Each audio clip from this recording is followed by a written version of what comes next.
Welcome to this week's episode of Whoscussion. We are hosts from Whānau, ThatRandomGuy, and the audibly pleasing Harriet Skelly.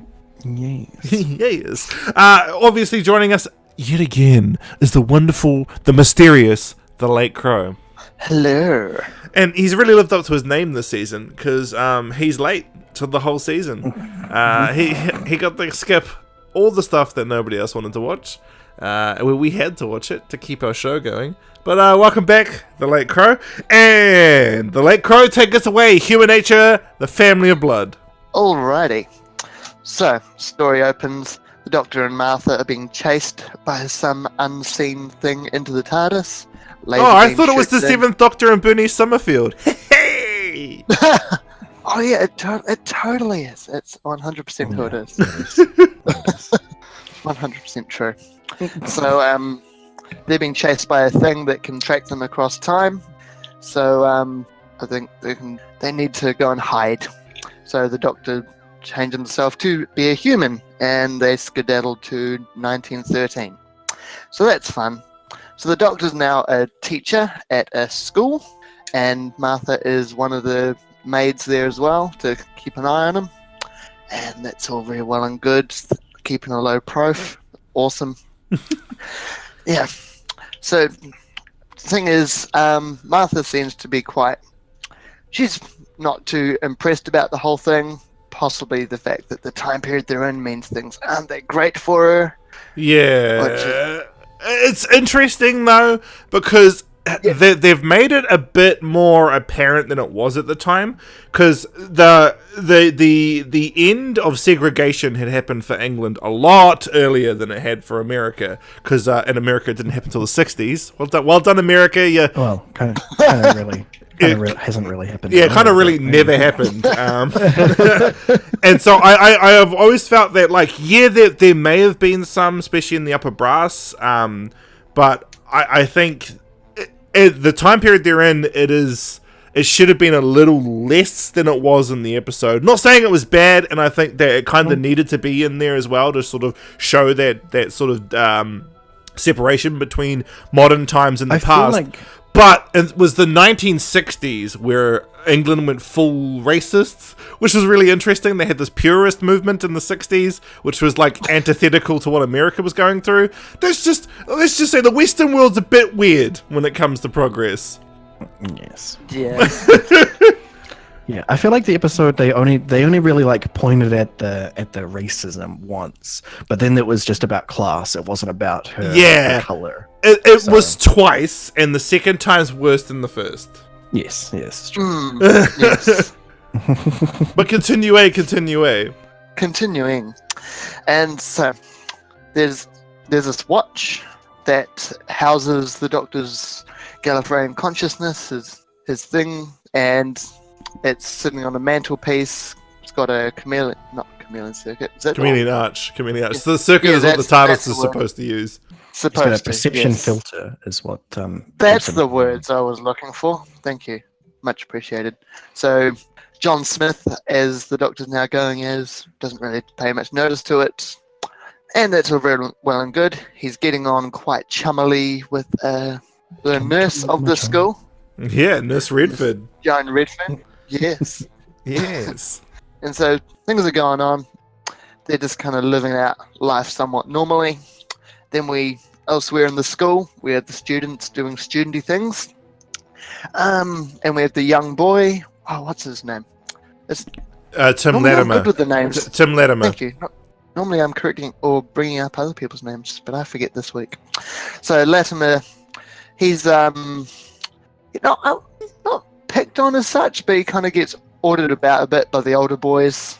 They're doing kind of... Yeah, I feel like they don't know how to bully him, and they're like trying to. It's really weird because they're not very they're not very sort of I don't know what the term would be, robust in their bullying. Yeah, malicious. They're just sort of like, you're the smaller one, and we're gonna try and dislike you, but they don't seem to hate him like a bully usually does to the victim. It's interesting. Yeah, I feel like it's more like an institutionalized bullying, though, because they even like how America does sororities and fraternities. Sorry, kind of, yeah, like a sort of he's a junior to their senior, and that's why he's in their room. Like it's like sort of like institutionalized slavery for him to them sort of deal. It's really odd. I don't know exactly how it would work back then, but it does, because they even ask the teacher to beat him when he does something wrong. Like it's very odd. Yeah. Maybe he doesn't seem to be lower class than them either, because his family is of high standing. So I'm unsure that, because like they kind of seem like they're bros at the same time. It's really weird. He's like the runt of the family in this sort of close-knit group. Yeah, you've got it. Fantastic.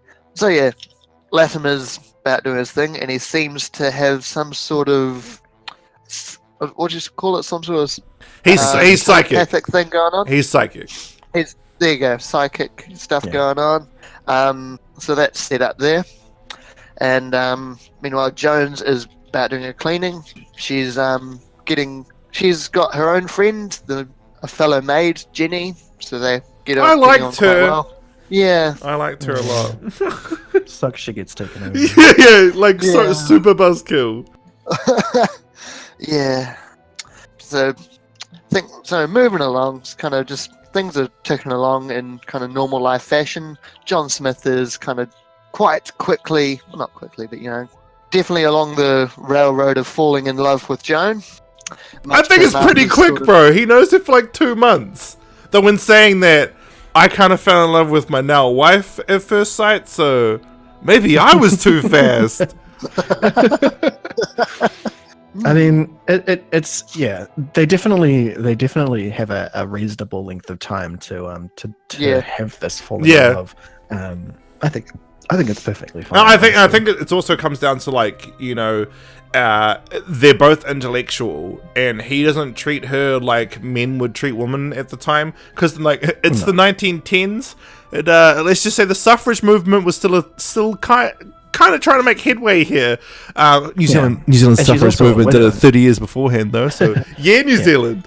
But she's also a widow as well, so there's definitely some sort of different treatment happening. Yeah, because she would have been treated way more differently by other men in the So moving the plot along, one of the students, kind of one of the ones who's a bit more bullying, but not quite bullying of Latimer, Baines. He's getting a bit bored of just kicking around, so he announces to the others he's going to go fetch some beer. So he goes off to fetch some beer. And he goes off to do that. And while he's out fetching beer, and while I'm here, because I'll probably forget to bring it up later, I love how, I don't know the distance between school and forest, but he leaves and it's daylight. When he's fetching the beer, it's pitch black. So did he take a detour while fetching beer? I don't know. Well, it's after the school day, and it's winter. So, I mean, 3 o'clock, England doesn't really know what the sunlight is. Yeah, it wouldn't have actually been like proper daylight. It would have been like dusk. Yeah, like they did some bad lighting for the windows, but it was definitely should have been later than it was. Yeah, and it is supposed to be after school, in winter. So, Alrighty. Okay. Cool. That clears that up for me. Thank you. Anyway, so while he's fetching beer, Martha is a lot of the people are down at the local pub, actually. Just happens that Martha and Jenny are there as well, outside in the cold, but just kind of sitting there having a time. Having a warm brew. Yeah. Very good. And while everyone's about their nighttime activities, there's a sort of what looks like a meteorite in the sky sort of thing, and a green light, and Martha's kind of understandably like, oh, that's a not good thing, and John Smith happens to come past and he dismisses it as a meteorite. How he dismisses it though is so a man of the 1910s. He's like, well, it's a meteorite. It wouldn't have landed. My word, I'm so much more superior intellectually than you, woman. I'm John Smith. And I was just like, you know what? You got it. You get it, bro. Yeah, but it looks so close. Oh no, but it's actually miles away. Turns out it was not. And quite. very, very quiet. And so Baines happens across it. There's invisible spaceship sitting in the field, which he kind of stumbles into. Well, not stumbles, but he kind of fumbles about and finds the doorway, and he meets the family. Poor him. Family of blood. Yeah. And long story short, he's the first to be possessed, for lack of a better word. Quick question though. Yes. Is it really family if it's not of blood? Yeah. Yeah. Yeah. Interesting naming choice. Just wanted to point that out. Well, then we get the question of adoption. It's still family. Yeah. I know, but it's just funny that that's the name. Family of blood.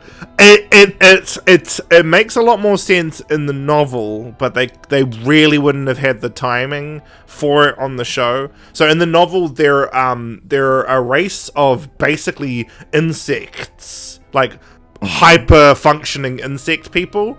And when Martha says they're like mayflies later on in the story, it's a great callback to their origin from the novel. But I feel like we could have had a bit more than a callback. Maybe just like a shot of them running away from the insect people would have made this work a bit better. I feel like it would have been nicer if they'd had 3 parts instead of 2 for this. No, but we get a 3-part for the finale. Honestly, we actually do. We do. I really just would have rather a 2-parter for the finale. Yeah. Basically, I agree. What was the previous episode we did? I can't even remember what it was now. Was it 42? That was the last one? Yeah. No. It was, yeah. Instead of having 42, we just had the first part of this instead. Oh, wow. I'll be hyped for that. Could have just not had the first half of Series 3, to be honest. But then how would we know Russell made it? So, and so now he's been possessed. Where are we at now, the Late Crow? Alright, so Baines is possessed. Martha and Jenny had toddled along to where she thought the meteorite, inverted commas, would have crashed, but of course the spaceship being invisible, they can't see it. So they kind of just go, disheartenedly just go back to the school. Baines also goes back to the school, and just shout out to the actor who plays him, just kind of that switch from Harry Lloyd. He looks really Lloyd Harry Lloyd just steals this entire 2-parter. This 2-parter is Harry Lloyd's 2-parter. Seriously, he is phenomenal in this 2-parter, and he's it is great. He's like a kid as well. He just got out of acting school, and he's just like amazing. Yeah, as the brother of blood, he's fantastic. It's amazing. Yeah, it's just that he looks so alien once he's possessed. It's amazing. Yeah, he actually turns into an alien. Yeah, the facial features that he gives is just perfect. Because when you're like seeing him normally, like you just like, okay, that's just a kid. Kind of looks like he could play a Bond at some point, and then suddenly he's got the alien face, and you're just like, whoa, that's creepy. I love how he talks though. Every word is separate when he becomes possessed. Every single word is enunciated. And it's just like, that's not how English works. You are now an alien. Yeah, it's so good. It's so good. Yes. So brother of mine, Baines, is now back at the school. Ozzy Latimer, being psychic, is kind of aware that something's up. Not quite sure what, but he's a little bit wary of things now. I mean, partly the fact that Baines is acting kind of alien now, so that's a bit of a giveaway that something's not right. But anyway, but Latimer's the only one who picks up on it. Like the others are like, we're rich and British. Exactly. Although, given that Baines said he was going to go get beer, perhaps they could attribute his and then he says he comes back without it. So perhaps they thought maybe he's had a few drinks. I don't know.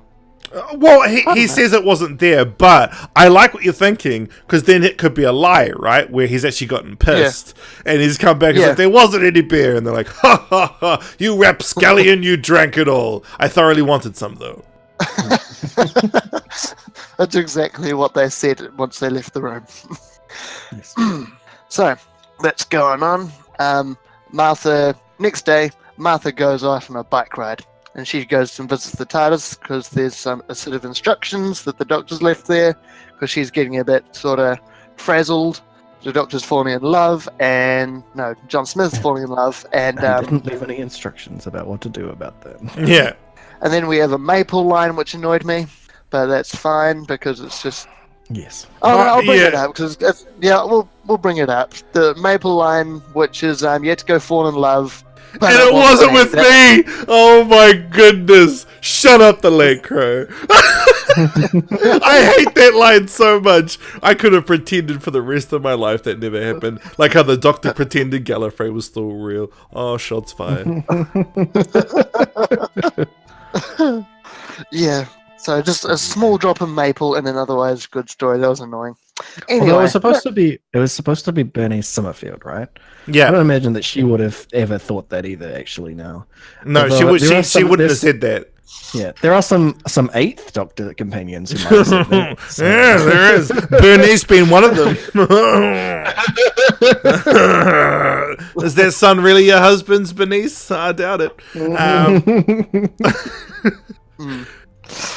yeah. Whoa, whoa, whoa, whoa, Mr. Postman. So, Yeah, we're almost Right. Let's interrupted. continue. Yes, this podcast of Whoscussion has been brought to you by that random guy singing. So, Yeah. sorry, just composing myself there. That was great. Right. So things are brewing up, nice and slowly. But unlike New Who, to kind of take their time setting things up. yeah, there's so Good much build up. It's really good. Mhm. It's So- like an actual Doctor Who story. It's crazy. Yes. It's like they realized if we do a longer, almost like Classic Who did, we can do good stories. What? Or just like actual sci-fi. Yeah. Yeah. Or just adapt the EU because it's better than maple syrup. All right. So obviously John Smith being a teacher, Latimer being a student, he ends up having to go to his office to kind of get some doodads, a book that was recommended to him. So he goes to fetch said book, and because he's psychic, he kind of picks up on the watch going on, and he kind of pockets the watch. Get it? Because it's a pocket watch. Maple syrup. That sigh gives me life. Yeah. So Latimer's now got the watch, which intrigues him, and that's going on. Meanwhile, it's time to start possessing more people. Yes. You're damn right. Yes. So, as was previously mentioned, Jenny becomes possessed, which is sad because Jenny's cool. But yeah, so she's becomes mother of mine. Yeah. Yes. She does become mother of mine. And her Wait. acting in that scene is phenomenal. Where because essentially serfdom still exists in the 1910s, she asks Baines, "What did I do to deserve this punishment, sir?" And it's just so raw. I'm just like, holy crap, Maple! Can we have more of this? Oh wait, you didn't write this. It's actually adapted from EU, and that's why it's good. Ah, Yeah. So Jenny's possessed. A local farmer fella. Is that what he is? No. He's Yeah, like, he's a lo- farmer. He's a farmer. Yeah. He's a farmer? Yep, local farmer fella. He becomes father of mine, and a schoolgirl with a red balloon. That's how you can so tell this used to be a Seven story. As soon as she gets like done, you don't even have to Wikipedia to find out if this used to be a Seventh Doctor novel. It's just like, oh my god, Remembrance of the Daleks. Oh my god, yes. Yes. So yes, the family of blood have possessed a family who actually has blood in them now. So that's cool. So they're all about trying to track down the Doctor because they have a limited lifespan and they want his Time Lordness so they can live forever, or so they think. They want that. They want the Archeron energy for Yeah. regeneration. Yes. No one's allowed And to they live forever except for me. Immortality's a curse! Yeah. And he's so true in this episode, holy shit! So the family have these soldiers, these foot soldiers in the shape of scarecrows, which look really creepy, and it's great. Oh, dude, the choreography is unbelievably unnerving. The way that they move, oh yes. Yeah, it is very good. And so, meanwhile, at the school, there's a sort of a dance. Well, not at the school. Through the school, there's a sort of dancing going on at the hall. John Smith invites Joan Redfern to go with him, and that's all very nice. A lot of the school people are there. Latimer's there. Martha is there, but mainly because she wants the doctor. She wants the doctor basically, and wants John Smith to turn back to him, and is trying to persuade John Smith to do so. It's not because she's in love with him or anything. It's because she knows that the family's found him. Yeah, the family's here. Yes, exactly. Even though kind of John Smith kind of understandably is just like, I'm trying to have a thing here. Stop getting away. I'm so happy that we glossed over the scene that I really didn't like. So thank you.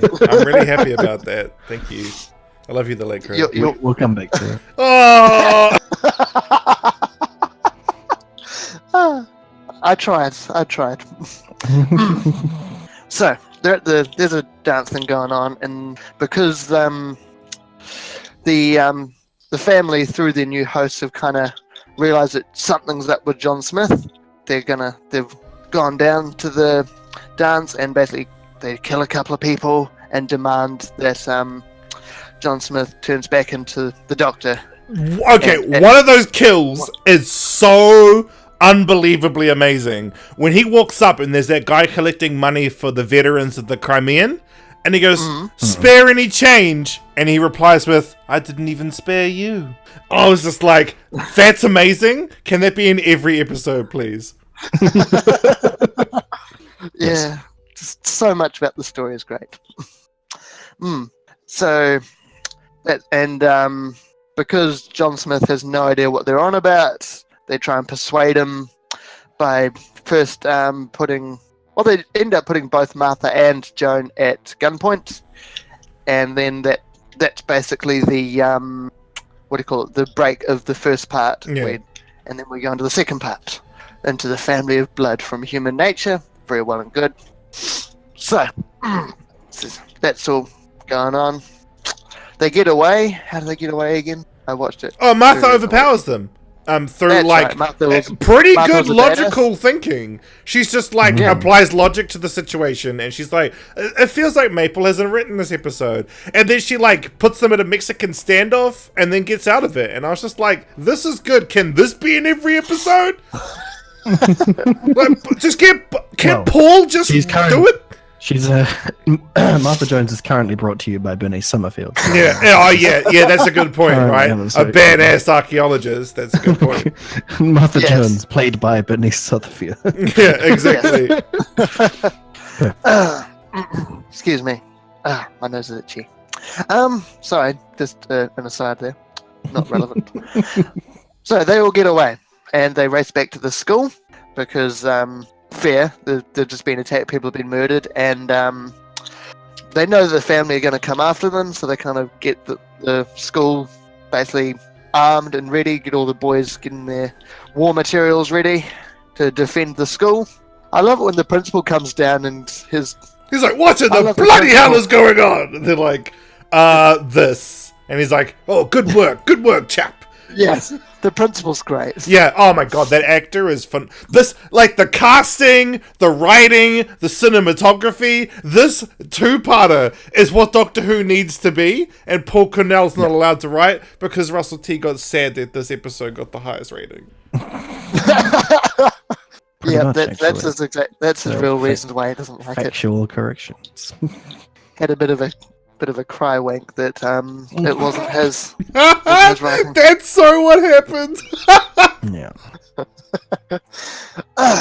So meanwhile, Latimer's he's realised that the Watch is kind of very much pivotal to what's going on here, but because he's psychic, the Watch is telling him, not yet. I'll tell you when I'm ready to be let out. Just hold your horses, brother. And he does. So it's good. Meanwhile, the family of blood catch up to the school, and they send Daughter of Mine in, because she's small. She goes into the school, has a bit of a look about, while the others try the frontward approach, and yeah, just the acting again is always just like, like you say, Yeah. Baines just owns this. It's Oh amazing. yeah, this two-part is his, man. Like it's Harry Lloyd, the two-parter. It's so good. But this frontal assault with the scarecrows, what I thought was amazing and like really risky from a production point of view is they had actual children firing blanks. And their reactions of fear are legitimate reactions from them. They don't even have to act because they're these children firing these loud objects that they thought were cool. Like watching The Confidential, they're all smiles, like, yeah, guns! And they fire it and they're bawling their eyes out. And it's just like, wow. And it brings so much gravitas and reality to this. It does. Just, oh my God. Paul Cornell, I love you so much. Yes, because I'll just mention it here as you brought up the gravitas of this situation. Just it's definitely woven into the story the fact that the next year from their point of view is the start of World War One. Yeah, and a lot of these boys will be shipped off to war. So that's very well woven into the story. It's beautiful. It's almost like it's an almost. It's great. Daughter of mine has she's scoped out the place. She's realised that Latimer's got something to do with something, mainly because he literally goes, I've got this watch, I'm going to distract you by overwhelming you with this, the energy in this, and runs away. So that's pretty obvious. It's like, oh crap, that guy's what's going on. Okay. So she goes back to the others and reports to the others, and this scene got me. Just like, she goes back to the rest of the family, and the principal steps forward, just like, no, I won't have a young girl in the line of fire. Yeah, and they kill the principal. Yeah, it's funny because this whole episode is almost like a judgment of the era of the 1910s. It's like a love letter to the early 1910s, but also sort of disparaging of the society at the time.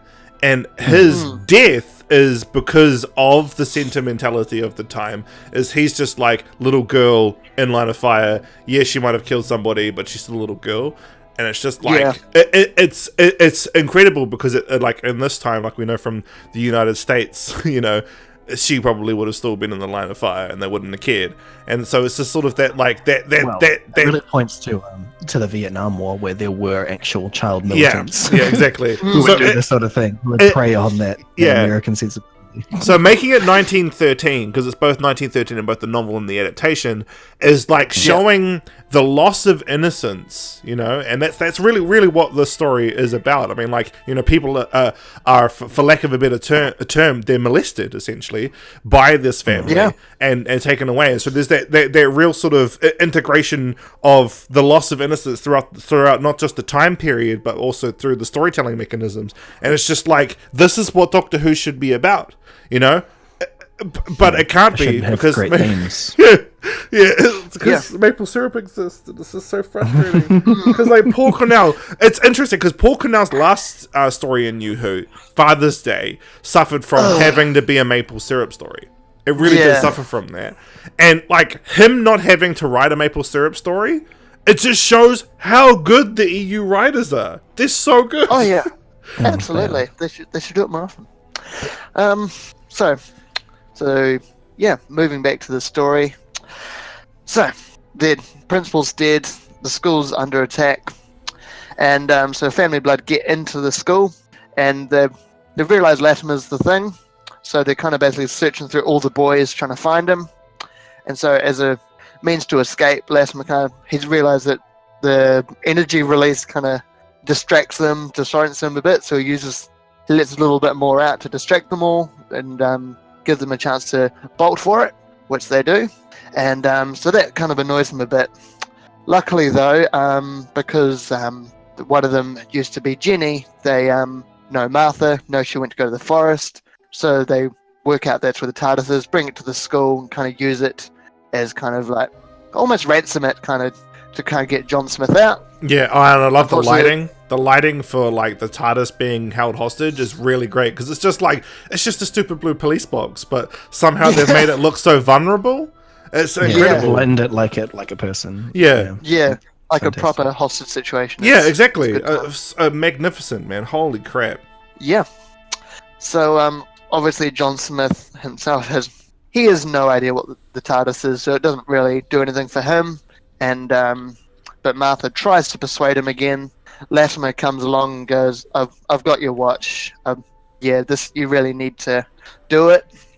And has a bit of a monologue about how the Doctor's all fire and ice and rage, and I'm going, yeah, well, the ones before 10 were. yeah, this is a 7th Doctor story, so he's like, the 7th Doctor told me all about being 7. Yeah. Exactly. Yes, the description does not fit 10 at all. Yeah. I don't know. It fits 10's Christmas episode a bit. Oh, with the killing of the Ragnos. Oh, the Ragnos, yeah. Yeah, But that's about it. That's about it. His description, I think, maybe needed to be tweaked for 10, but at the same time I'm glad it didn't, because like I've always loved that speech. It was used in a fan-made 50th anniversary trailer that I think is actually better than the 50th. It's a 10-minute long trailer that's better than an hour and a half long movie. I used to watch that so much. There's a lot of trailers of the 50th that were better than the 50th. Yeah, it's so annoying. Especially that CGI one that had all the doctors and companions in it. Oh my god. Yeah, man, that was way better. Yeah. It was a way better 50th than the 50th. That's because the actual 50th wasn't the 50th, it was an 8th. The 8th anniversary special. Yes, that's exactly what it was. The day of the proctologist. The 5 Doctor-ish reboot was the real 50th. Anyway. So, yeah, we're not talking about that. Yeah. No. We will get into that later on. So, John Smith is really kind of distraught about having to give up his life as John Smith, because he likes his life as John Smith, and understandably, he loves a good woman, and who wouldn't want that, you know? Yeah, and he's got like a good job, and like, what a nice life he's leading. Like, you know, you need to sacrifice it. Why? Because the whole of humanity needs it? Oh, damn. Yeah, so it's a little bit upsetting.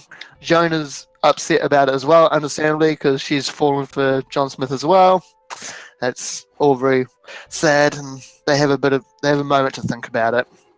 Meanwhile, we go back over to the spaceship where the family of Blood are holding it out because they've decided to start. Because the hostage situation with TARDIS didn't work, so they're okay. Let's just bomb the village. That will work surely, and it kind of does in a way. So because John Smith comes running and kind of asks them to stop and says, you know, I've got the stopwatch here. Can you stop bombing them? So they stop. And as he's talking, John Smith is kind of fumbling across all these buttons, which the family are kind of So seven. Yeah, it's so 7. Yeah, that's right. It's not actually John Smith. It's actually 7 here. My bad. And so basically, it's the Doctor, but he's pretending that he's still human to trick the family. And they open the fob watch and like, I love the little sniff moment where like 3 of them just have a long sniff and the girl's just a short. Yeah, I like that a lot, because like, even though she's possessed, because as they explain throughout the narrative, they integrate the memories of their abductees into their psyche, and like she still acts like a kid. It's so great. It's so fantastic. It is. So basically, while he was monologuing and talking, pretending to be human, the Doctor is just basically stuffed up the spaceship. Really, is what he's done. Basically, set it to blow up. And so they all run out, and the spaceship blows up, and the Doctor does the most 7 thing of all, and basically sentences them all to a line of torture, everlasting torture, really. Yeah. Permanent torture.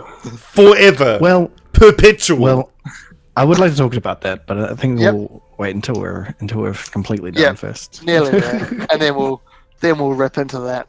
And so the Doctor turns 120% 7 for a little bit. Yeah, man. And then the Doctor goes back and kind of confesses to Joan that he's the Doctor now. John Smith is, as she knew him, has gone, and invites her to travel, but she declines, understandably. And then he and Martha toddle along, and they say goodbye to Latimer. They give him the stopwatch as kind of a souvenir of the adventures they've just been on. And it's kind of hinted at throughout the story because Latimer's psychic. He kind of sees glimpses of the being on the front lines in France, and at a specific time something's going to happen. So then we kind of see that happening, just like because he remembered his kind of vision, for lack of a better term. They know to dodge a shell that would have killed them otherwise, and so that's all very well and good. Meanwhile, present day, there's a what do you call it? Not Memorial. Anzac Day. What do you call it? Thank you. Memorial Day. I was so wanting to call it Anzac Day, but no, they don't have that in Britain. No. But yeah, Memorial. Because we got Day. our soldiers got killed for them, so that's why they don't celebrate it. Yeah, Let's not be reminded that happened. Okay, cool guys. Yeah, well, we'll avoid that discussion for another day. We'll avoid that Whoscussion for today. And old Latimer's there, kind of notices the Doctor and Martha. They exchange sort of knowing looks and stuff, and it's all very well and good and lovely, and that's the story. Yes, it is indeed. I'm gonna grab Harriet Skelly's thoughts on the story, come back for yours, and I'll clean us up before we move into Blink. So Harriet Skelly, your thoughts on this two-parter? Okay, so yeah, fantastic stuff. Absolutely fantastic writing, fantastic casting, fantastic everything. The music was fantastic. It was so Seven.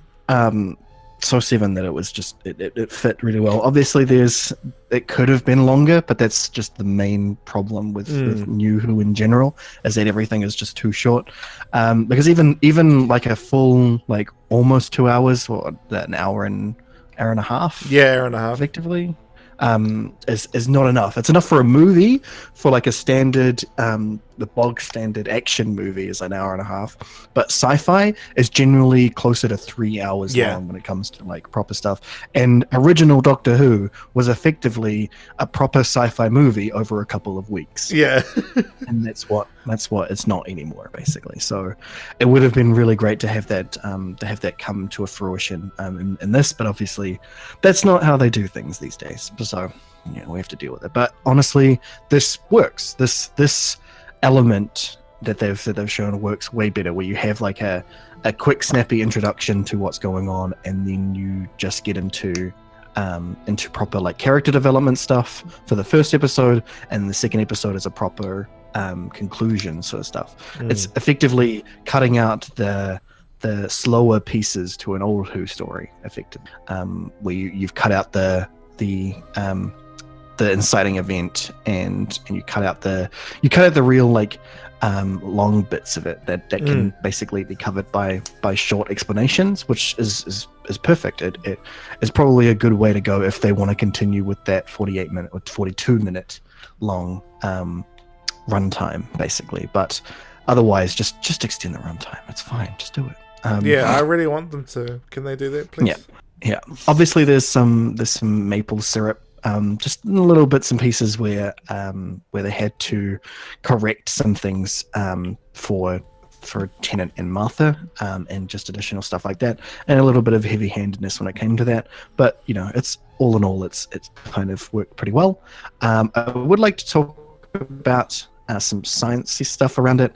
Obviously, it's perfectly fine for them to have developed technology that allows them to control people, honestly, and the way that they move kind of feels real to that. It's interesting that the Doctor is able to make himself human. I don't imagine that the chameleon arc is particularly designed just for making a Time Lord human. I imagine it blends you into the planet that the TARDIS takes you to. As part of the chameleon circuit. I imagine that that's the deal. So when he says that he's losing his Time Lordness, I imagine that he means that as I'm losing my higher evolvedness, effectively. And I imagine Seven saying it basically to say, I'm becoming less superior now. So that's why I'm saying Time Lord and not Gallifreyan. Because if I said Gallifreyan, then I could essentially mean someone from Gallifrey, and they're also not evolved, because I don't care about them. No one. So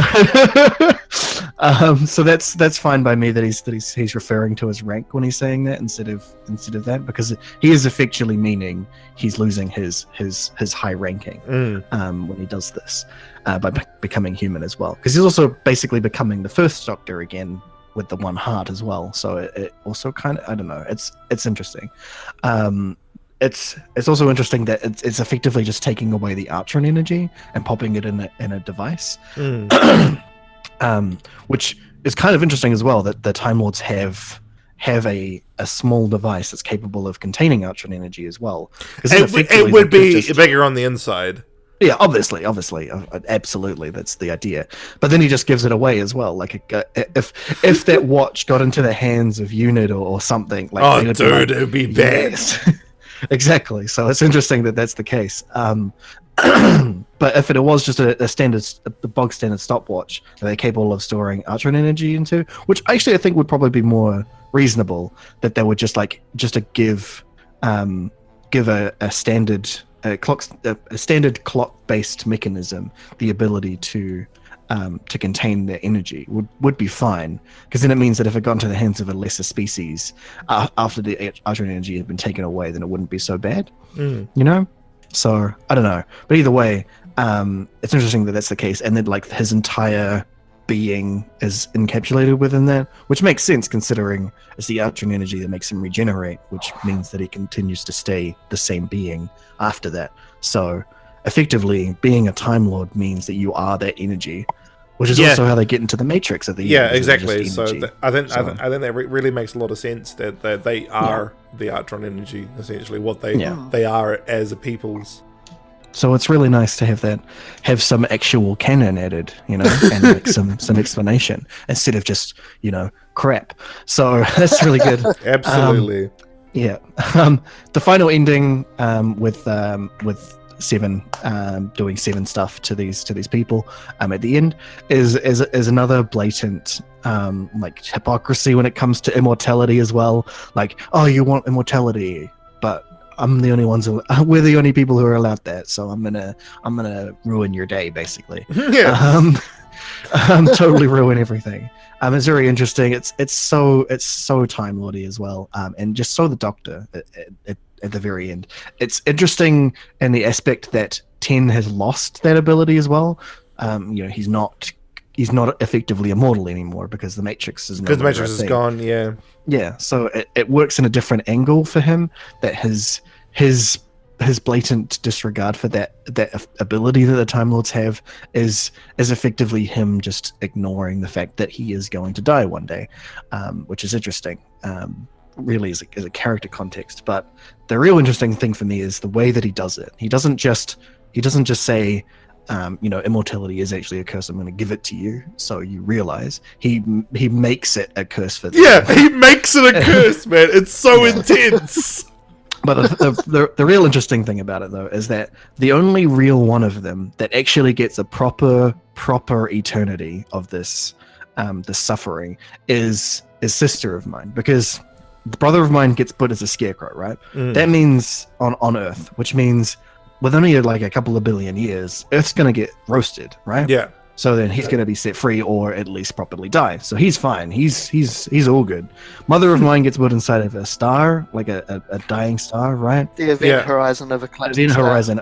Yeah. So she gets put into a black hole. Well, that's a longer period of time before she gets released, but thanks to Hawking radiation, she will eventually get out of that too. So she's fine too.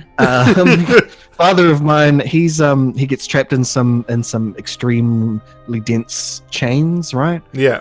Those chains, even though they're made of dense material, will still eventually decay. If he's proper immortal, he'll outlast those. So he's all good too, and he's probably got the best off, because if he's just like put somewhere that's like safe from other stuff, he'll just eventually get out. He's fine. He will eventually be free and immortal. So yeah, so his punishment is nothing. But Sister of Mine, being put inside of a mirror, inside of all mirror, being put inside of the mirror universe, that's quite a feat. To just for a curse. So brutal. And we know Seven would have been able to do it too, because he fought gods. He could warp reality. So yeah, he absolutely could have done it. But the fact that it's so permanent, because even in the event where finally all mirrors are gone, like next episode he goes to the end of the universe, right? There are still mirrors there. as seen by Yana looking into a mirror and seeing the master. We know that there are mirrors in the far future, which at the end of the universe, which means she is properly going to last until the very end of the universe, and then she finally gets to end when all mirrors are gone. So she properly gets the full treatment. Where everyone else sort of gets let off real easy, especially brother of mine, he gets let off way easy. He's going to be the one that first gets done before the rest of it. He will go first. So it's really unfair that he's the one who did most of the bad stuff as well. Like, it's so brutal. Oh, the justice system. Like, you should have just trapped them all in a mirror. Come on. I love that 10 doesn't even say a single word. He doesn't say anything, and I just love the shot that they did. And I watched The Confidential as well, and that they worked their asses off to get this shot right, because they didn't use VFX for the fire and the explosions. Oh, I see. It was all practical, and I think that's why the story really holds up, is because it's practical except for the spaceship. And so the look when they look up and they just see fucking 10's face, and the line where he just looks at the camera, and that's the rule you never break, right? But when he looks at the camera, that's a narrative indication to us as the audience, right? So there's a fourth wall break on purpose, because he says to us he was being kind. Yeah. And then you just see the wrath of the Time Lords, and you can see how the Doctor would have fought a war where both the Daleks and the Time Lords were the bad guys. Oh yeah, because if just the Doctor is like this when he's angry, think of Time Lords who were born and grew up evil. They would be scarier than this man, frighteningly so. One of them actually is the reason antimatter exists. So, well, yeah, they're the reason why there's most destruction in the universe. Yeah, it's just they're capable. So there's an anecdote, I guess, not really an anecdote, a statement of about God. Basically, is the idea is, if God is all knowing, and all loving, then why does evil exist? That sort of line of thinking. And the thing is that Time Lords are all knowing, effectively. They can see all of time and space, but evil still exists. Exactly. So, what are they doing? Especially when Rassilon comes back, and as you theorize, he's a clone of Rassilon from the Matrix. Which I love, the idea that real Rassilon is stuck in E-space forever with Krueger. I love that. I want that to be canon. Absolutely would be. The only way that they could get to him would be to go through Keep, and they could not do that. No way. No way. The real hybrid. And so, I absolutely sort of love that idea that, the Rassilon comes back, and they're like, cool, you're our leader now. And he's like, by the way, guys, all those legends about me being evil, they were real! And and he basically is God, He's the reason causality exists. So it's just this is great, that you guys really do lead to this. And, again, he never raised his voice. That was the worst thing. And it's just this idea that this man is judge, jury, and executioner without saying a word. It was whoa, the Time War was scary, guys. It was not a good place to be. No, it was only 5 minutes long, and it was because the Daleks destroyed each other. Oh my, shut up. Even Russell T. Davies was just I didn't like the 50th. Why would the Daleks have done that? That's dumb. And I absolutely agree with you, Russell. I don't agree with you on most things. A good 99% of things, but that one thing, I agree. Anything else before we move on to the Late Crow there, Harry Scully? No, that's basically it. Really, it's a fantastic story, and it really plays into a lot of the real Doctor Who effectively, and it shows that this is how Doctor Who is supposed to be, and the fact that in the behind the scenes, Russell effectively dislikes it and states as so, really shows why he was not really suited to be the lead writer for it. I would say that he's capable of writing for it, as we've seen in many of his things, but he should not have been the lead. He absolutely should not have been. No, I really think it should have been down to EU Big Finish to have really picked up the mantle. The Late Crow, Human Nature and Family of Blood. Yeah, and a lot of my thoughts have already been covered. You know, it's an amazing story, and I am so glad that I get to come back to Whoscussion and cover this one. Bastard. But no, it's an incredibly good time. I didn't have to open other tabs while watching it, so that was good. I couldn't. I've had to with other stories. But I said in the chat earlier, but when after the punishments have been given, that final line of Bane's narration just chills. When I first watched it, it gave me chills. When I rewatched it, it gave me chills. That line of "We wanted to live forever." So the Doctor made sure that we did. Yeah, that's like, that entire scene, especially when the narration starts. That I don't know what it is, but that always makes me emotional for some reason. And I think it's because I really wanted Doctor Who to be Doctor Who, and then this two-parter came out, and I was watching Doctor Who. And especially the punishment he gives, that's the Doctor I know, you know? Even the first, second, and third, because I don't know if you guys know this, but the first 11 seasons are my favorite. And just some of the stuff, even 3, who's comparatively the nicest of the first 3 Doctors, even he does some pretty not great stuff. You know, and it's just why is the Doctor so tiddlywinks now? And then this happens, and it's just so brutal. And then you you find out it's basically meant to be a 7th Doctor story. It's real Doctor Who. I'm watching Doctor Who for the first time in years. Yeah. Thank you, Paul Cornell.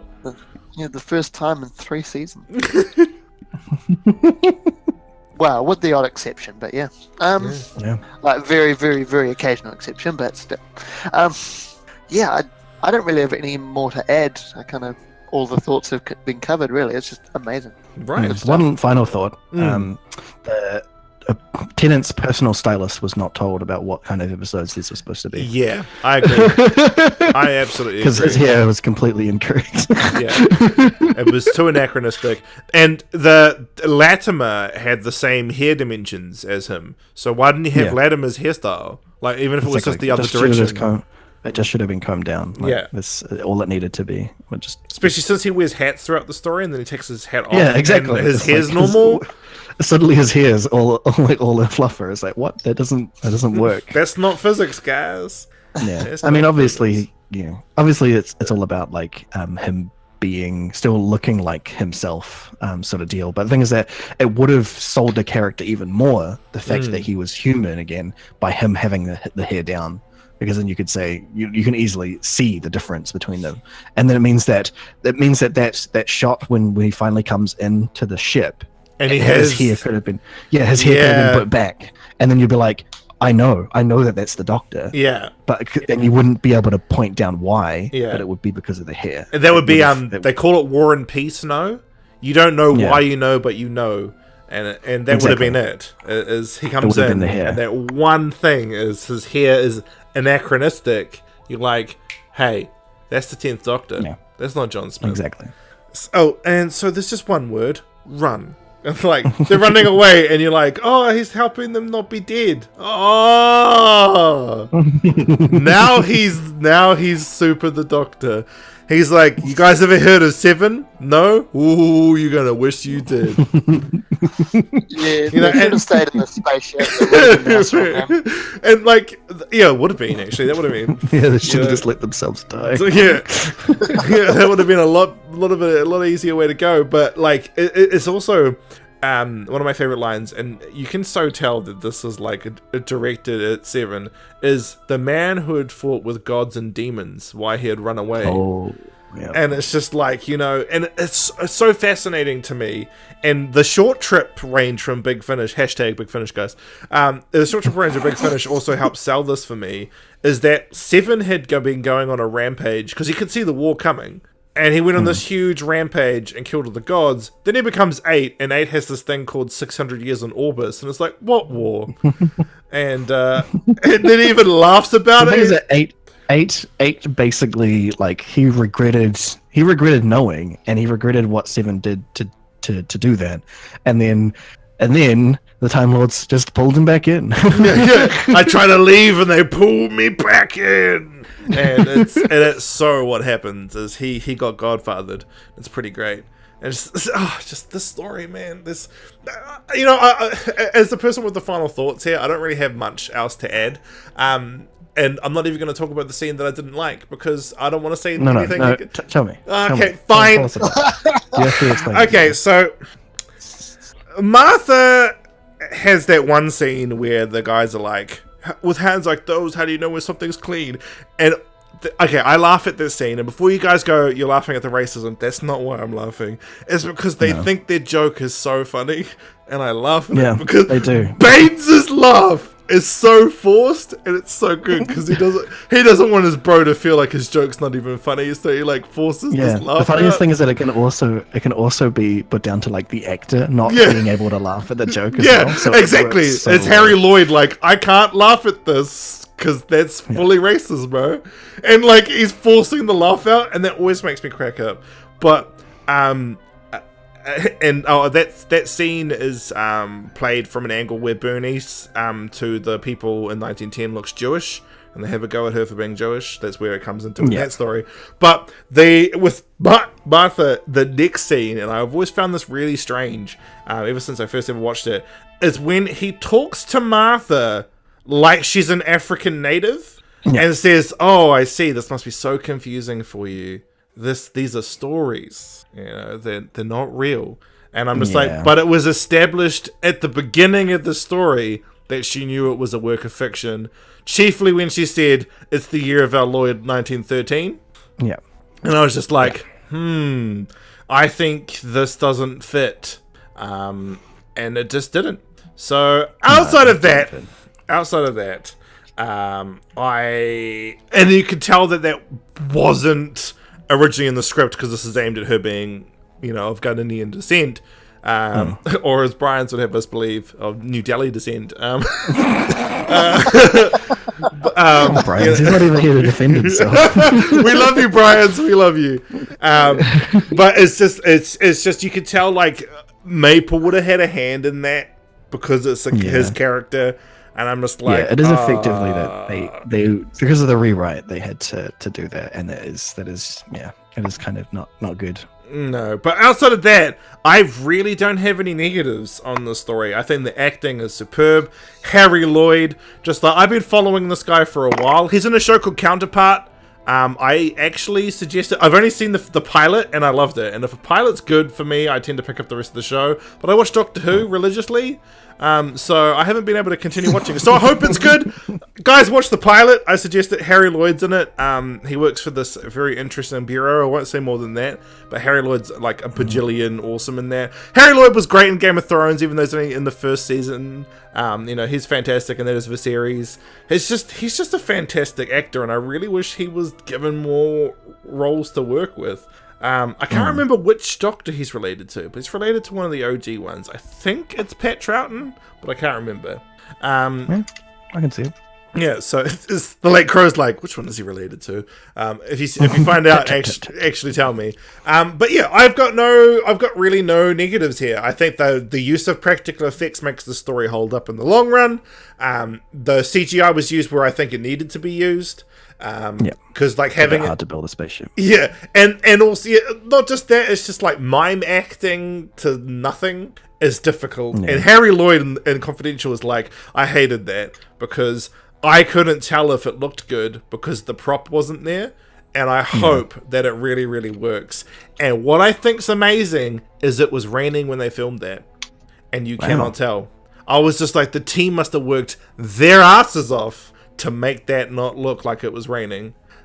So pretty hard. Yeah, it would have been really hard, and I'm very, very, very proud of what they managed to accomplish. Something that was really great and Confidential as well is David Tennant can't dance, and the choreographer's patience is wearing thinner and thinner as she's training him how to waltz, and it's so great. I thoroughly suggest, if you guys ever get the time, to watch The Confidential for part 1, because she is getting progressively less enthused with David Tennant, like Jessica, I can't remember her surname now. Jessica Haynes. Jessica Haynes is like, she nails it in the first ever like part. She just nails it, and the rest of the day is spent trying to get David Tennant to learn how to waltz. It's so amazing. And he's talking is like, what you guys don't know is we were filming these scenes where John didn't know how to dance, and Joan was teaching him, and I'm like, what? No, Confidential's fully calling you out.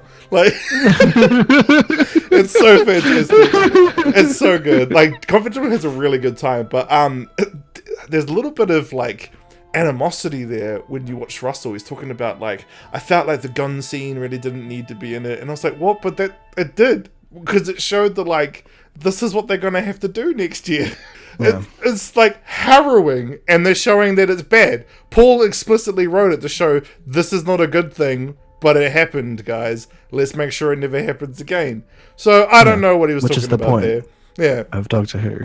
Yeah, exactly right. Don't do the bad human stuff, please. That's Doctor Who. That's this new motto, confirmed canon.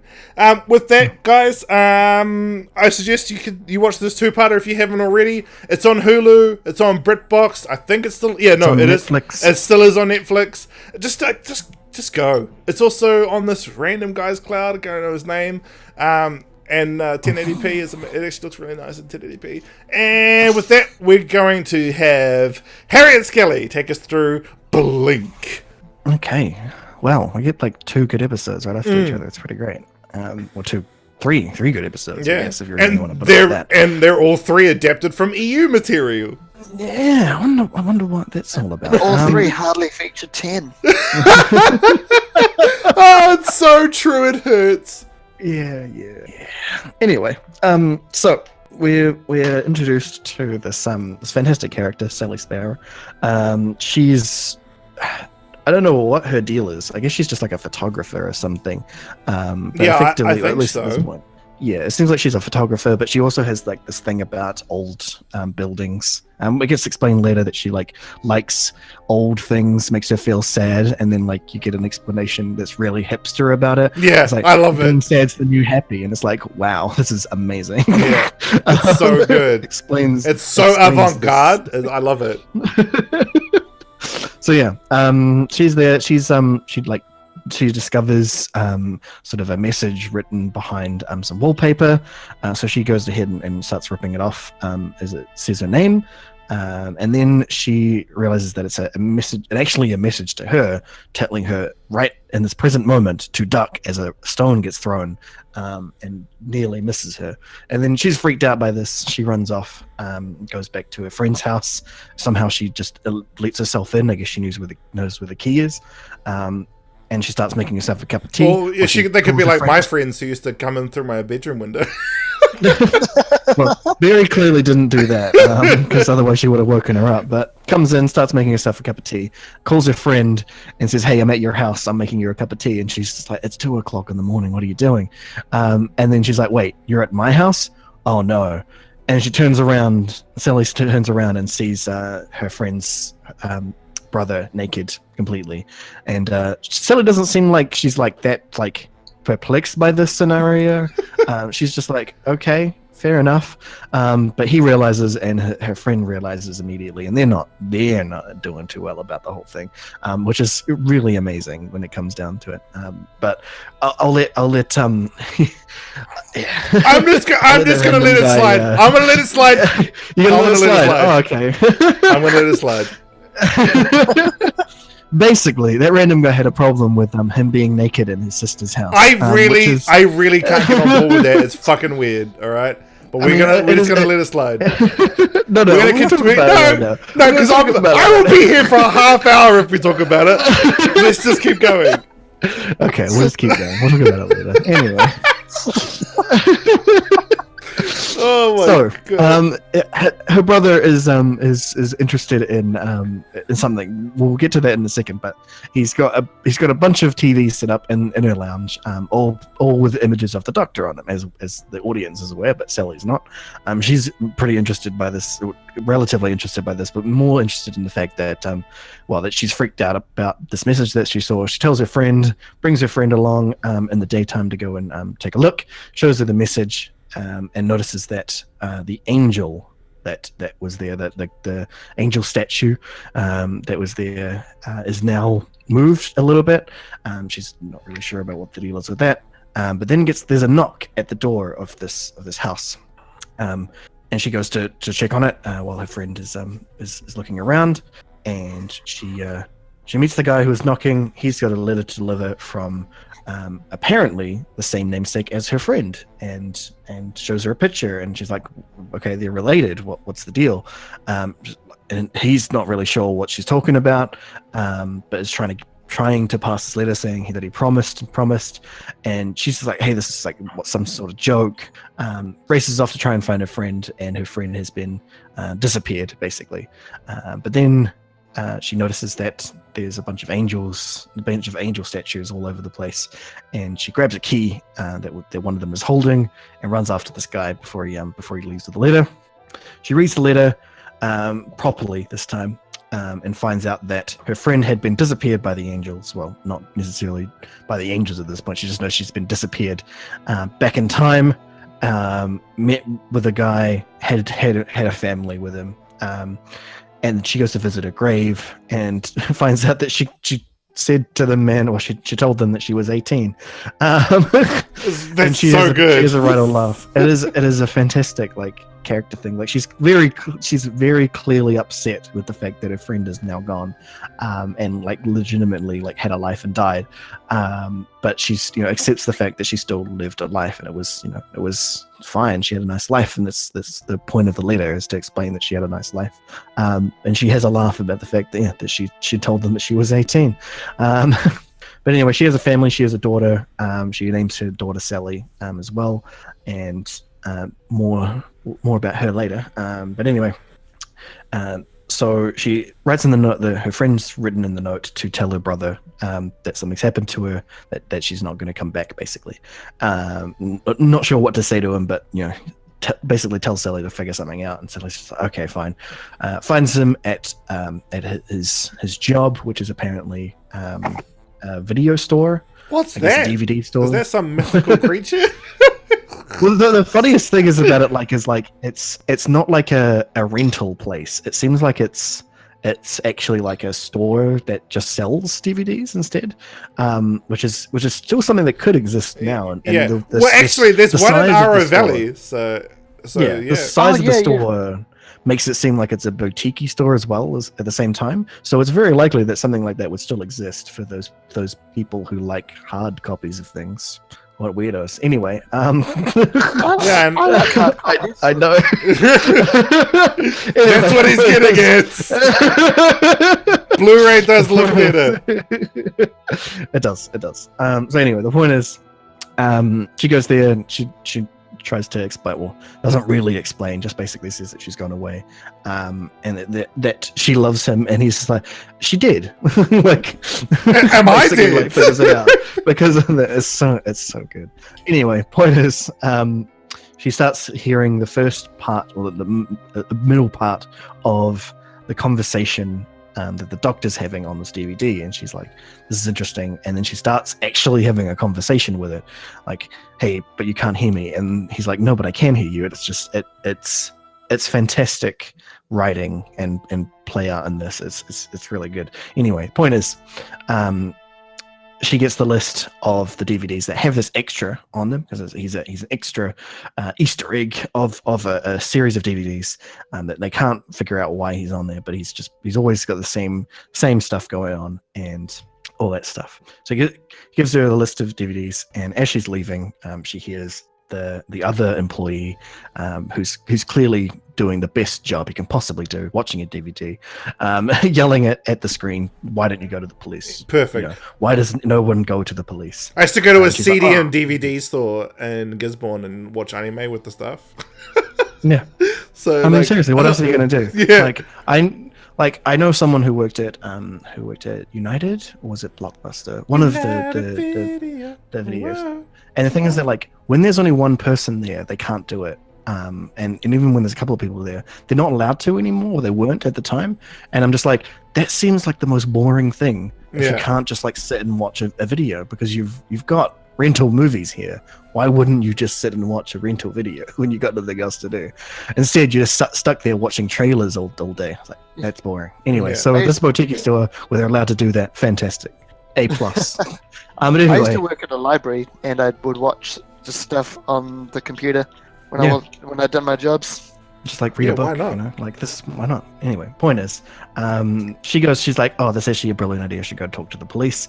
So she goes to the police and basically explains effectively that she's got a missing persons, effectively. And it turns out, thanks to another police officer, a detective who shows up, that basically there have been disappearances from this house for a long time, and he's looking into it effectively to try and find out what's going on.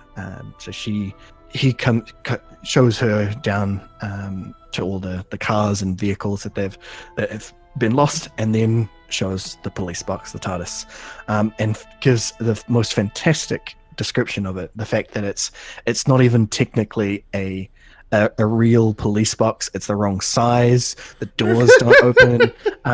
It's fantastic. Just the relation to the fact that the TARDIS is not actually a police box is fantastic. But anyway, he explains her to that, and then asks her out, because that's the whole deal here, is that he totally fancies it. Which is, he's actually really charismatic, and she should have totally gone on that date with him, and she definitely wanted to, but unfortunately, as she left, the angel showed up because she led them there to the TARDIS, and he gets disappeared to 1969. Yeah, the moon landing. The moon landing. Yeah, so he gets to experience the silence. He does. It's pretty cool. Well, I guess he does. Anyway, point is, does it though? Because 10 and 0 was retconned, wasn't it? Well, it's a bit hard to retcon the angels though, because they're temporal objects as well. So the cracks and the temporal. Oh, then again, the cracks did kill the angels in Flesh and Stone. Yeah, but the only reason that it really did, it's interesting because it technically did happen, but it technically didn't. Yeah, I suppose it did happen to the Doctor, but to nobody else? Yeah. So it's interesting. Wait, does Rose still live on our Earth then? No! No! Well, no, she couldn't, because then he would have totally have gone back to find her, like, as part of that. Anyway, point is, I don't want to talk about it. Anyway,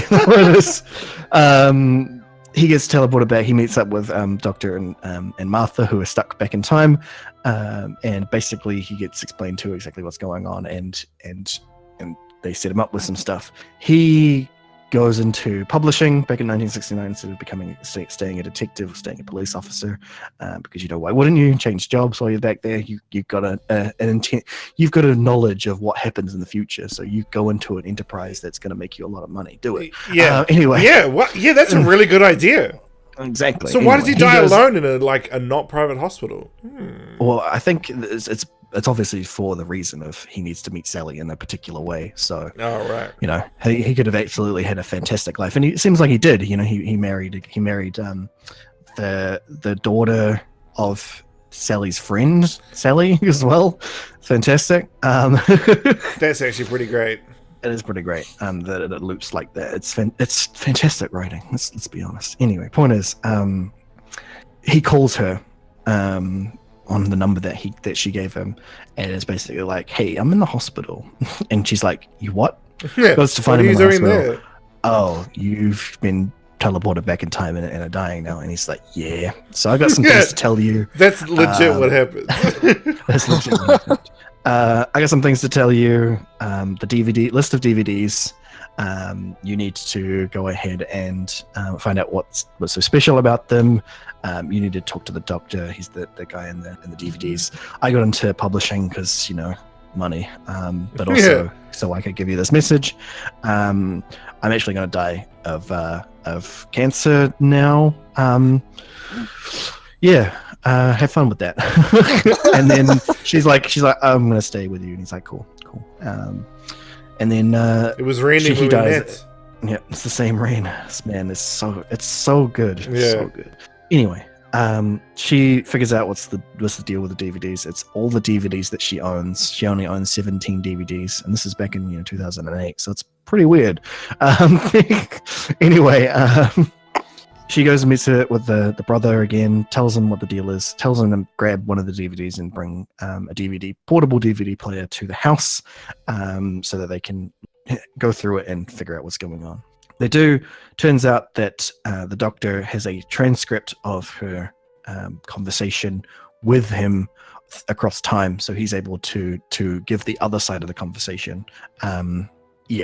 It's time stuff. Give it through the other side of the conversation through the DVD.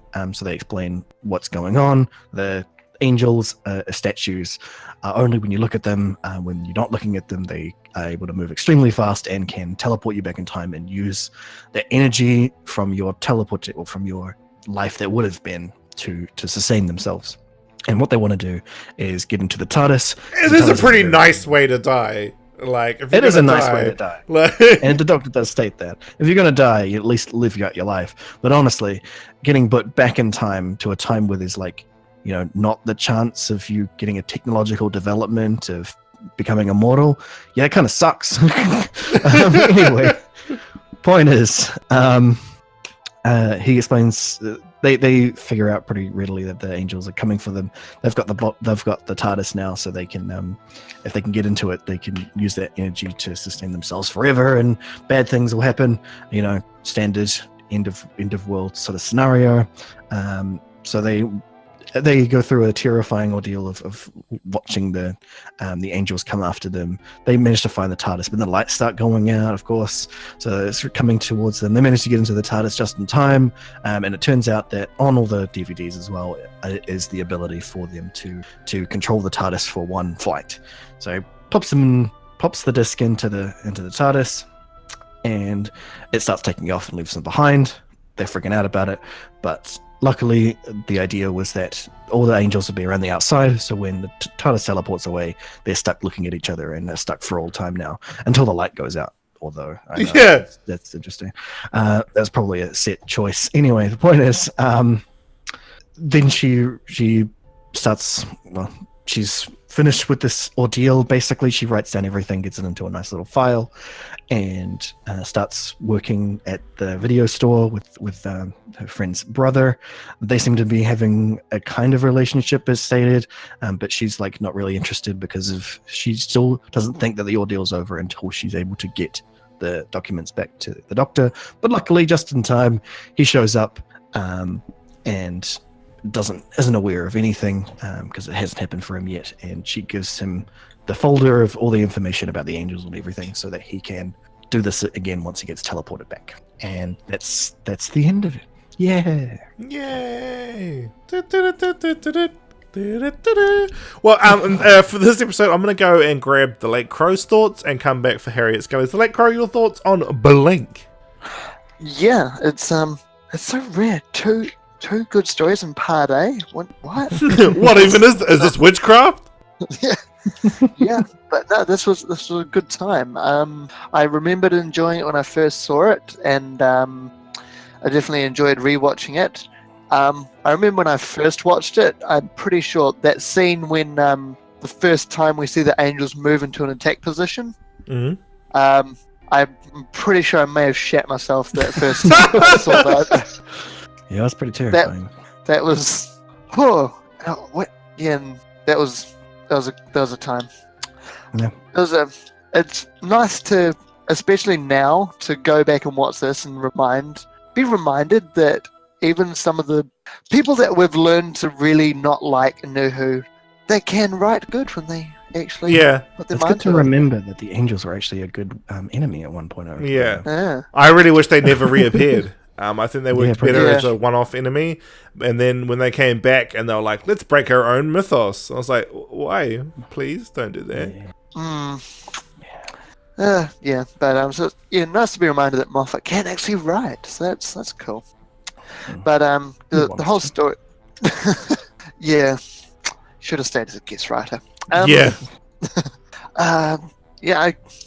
don't really have too much to say other than it was a good story. I thoroughly enjoyed it. Much like the previous story, just kind of practically on all fronts. It was a good time, really.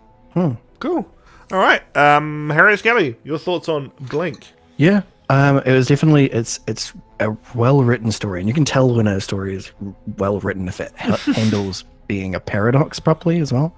Like everything just sort of very cyclical, but it really gives a glimpse into something that I'd like to point out as well is obviously because it's a cyclic thing that happens where she writes down everything that happens to her during this events and then passes it to the doctor in his past so that he can go back and sort it out for her basically. But how does that sort of event happen? Because all of the things that go on, like the way that the doctor talks, and even though he's transcribed, his actions are very him, they're his personality in there.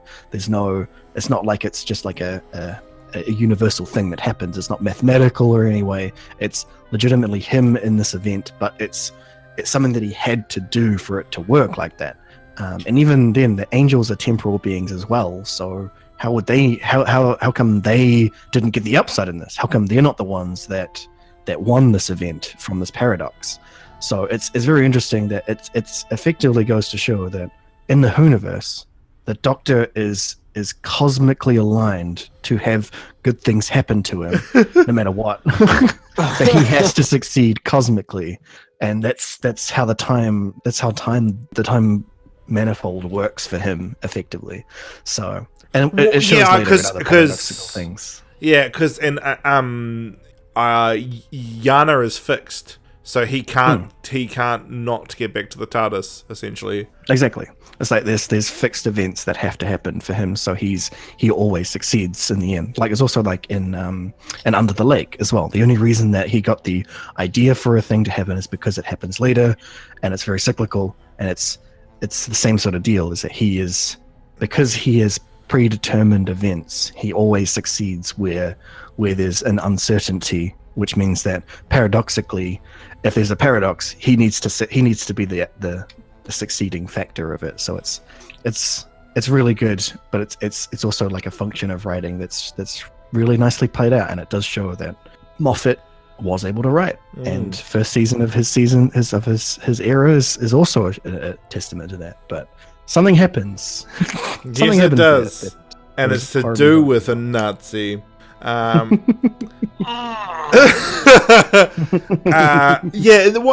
think you really tapped into something when you were talking about earlier with Under the Lake. Is we're able to get a paradoxical story without the Doctor having to break the fourth wall and tell us what a paradox is. Yeah, that's exactly. So that was really well handled, which is funny because the writer of that story. Didn't he play a German in World War One? So it's funny. It all comes back. Oh my! It's like an S Club 7 song. Oh my gosh! No. Anybody else got any more thoughts before I close this up on part A this week? No, that's really sums it up. Honestly, it's a really solid story, and obviously without the Doctor being like properly in it, there's not much canon to add to it other than the angels themselves, which would have been a fantastic just one-time thing. Honestly, I feel like they could have come back, but in a lesser sense than they did. And it also goes to show that that Doctor Who Light, Doctor Light episodes on TV can also work. Unlike just having them in Big Finish, where they absolutely work, they can work on television, and it shows that the fact that the Doctor wasn't in Love and Monsters is not the reason why it was bad. It was just bad. It was just bad. Love and Monsters is so awful. I've seen a video in the defense of Love and Monsters, and all they said was, "I just really liked the community aspect of Linda," and I was just like, "Oh, my poor little summer child." I